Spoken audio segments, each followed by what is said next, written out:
E aí, filhos de Deus, tudo bem com vocês? Vocês estão tudo em casa com medo do coronavírus, né? Mas esse vídeo aqui é para que vocês recebam paz, que vocês tenham paz e não medo, certo? O que a gente está vendo nos nossos dias é as pessoas em pânico, com medo, mas não é essa a proposta de Deus para nós. O que Deus quer é que a gente fique em paz em meio a toda essa turbulência. O próprio Jesus disse: deixo-vos a minha paz vos dou. Queria, na verdade, começar esse vídeo mesmo fazendo uma pergunta para vocês. Quando Jesus ele estava aqui, como que ele atraía as pessoas para ele? Seja honesto, olhando as passagens da Bíblia sobre Jesus aqui na Terra. Como que ele atraía as pessoas para ele?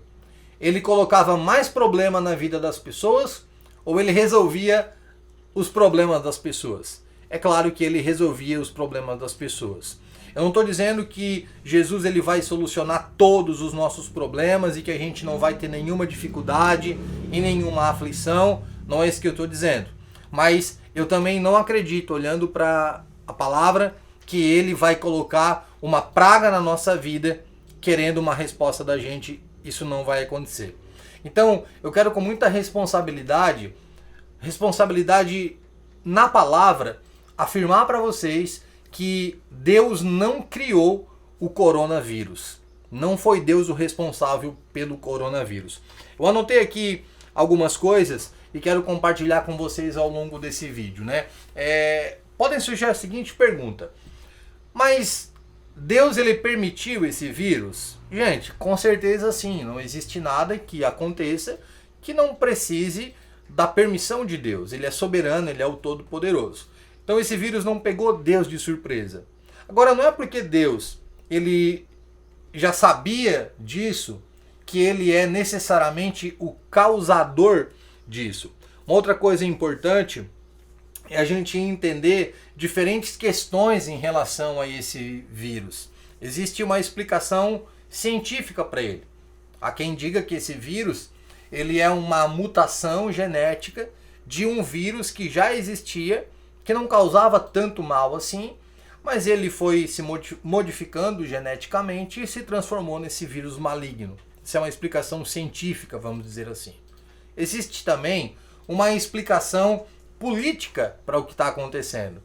Existe uma teoria, e eu acho ela bem lógica, que diz que a China, como é uma superpotência econômica, ela cria momentos de tensão, ela cria situações de desastre, porque isso vai enfraquecer a economia dos outros países, fazendo com que tudo se desvalorize, tudo fique mais barato. A gente está vendo o petróleo lá embaixo e outras coisas. Então o que a China faz?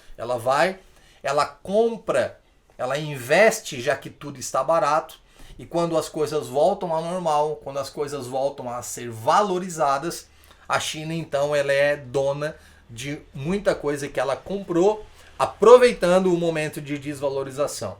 Eu acho bem lógico e acredito sim nessa possibilidade.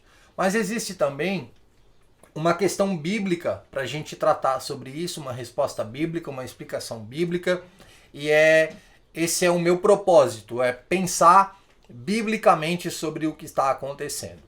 Eu li uma postagem de um pastor presbiteriano, de um teólogo presbiteriano, chamado Mauro Menster, um teólogo muito respeitado no Brasil. Achei bem interessante e concordo 100% com o que esse ensinador da palavra diz, que esse vírus, essa praga que está acontecendo, é nada mais nada menos do que a consequência da maldição que está sobre a terra por causa do pecado. Quando a gente olha para a palavra lá no livro de Gênesis, quando Adão e Eva desobedecem a Deus, o Senhor disse para eles que a terra seria amaldiçoada por causa do pecado. Então, tudo o que acontece de ruim na terra não é necessariamente uma criação nesse momento de Deus, mas sim uma consequência da terra que já foi amaldiçoada lá atrás por causa do pecado. O que nós precisamos entender como filhos de Deus é que através de nós a terra vai ser um dia redimida, porque através dos filhos de Deus a terra vai voltar a ser abençoada. Então, gente, eu não posso de jeito nenhum concordar com algumas pessoas que estão dizendo que Deus criou o coronavírus agora no final do ano passado, para que através do coronavírus ele derrame a sua ira sobre a terra. Não, eu não acredito nisso. O que eu entendo é que esse vírus é de responsabilidade humana por causa de uma consequência do pecado lá atrás no Jardim do Éden, e a terra está amaldiçoada por causa disso. Mas pastor, e essas passagens da Bíblia que estão chegando no nosso WhatsApp, a gente está vendo na internet, como por exemplo aquele versículo lá em Isaías que diz que entra no teu quarto, fecha a tua porta da tua casa, até que passe a minha ira, que vai ser momentânea e não sei o que. Irmãos, a gente tem que ter muita responsabilidade quando a gente analisa a palavra de Deus. O que a gente não pode fazer? De jeito nenhum. A gente não pode pegar pedaços da Bíblia e formar doutrinas em cima de pequenos pedaços da Bíblia. Como, por exemplo, pegar 2 versículos no livro de Isaías e dizer, olha, tá vendo? Tá se cumprindo, ó. Deus falou que era para entrar dentro de casa até que a ira dele passasse. Na verdade, quando a gente lê o livro de Isaías dentro de um contexto, o que é contexto? É o que está escrito antes e o que está escrito depois. Quando a gente lê o que está escrito antes de Isaías 26 e 20 e depois de Isaías 26 e 20, a gente chega numa conclusão que aquilo estava sendo dito para o povo de Judá lá no Antigo Testamento e não para nós que estamos vivendo hoje aqui no Brasil. Ou seja, aquela é uma profecia que já se cumpriu. Se vocês lerem o capítulo 25 de Isaías, vocês vão ver lá no finalzinho do capítulo que Deus fala que ele vai castigar os moabitas, por causa que os moabitas eles estavam prejudicando o povo de Judá.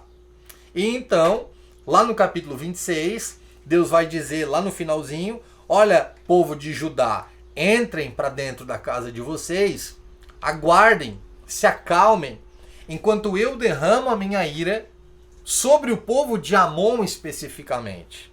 Então não tem como eu pegar esse pedaço da Bíblia e dizer que ele é para nós aqui no Brasil hoje ou para os outros países, porque ele estava limitado dentro de um contexto daquela época.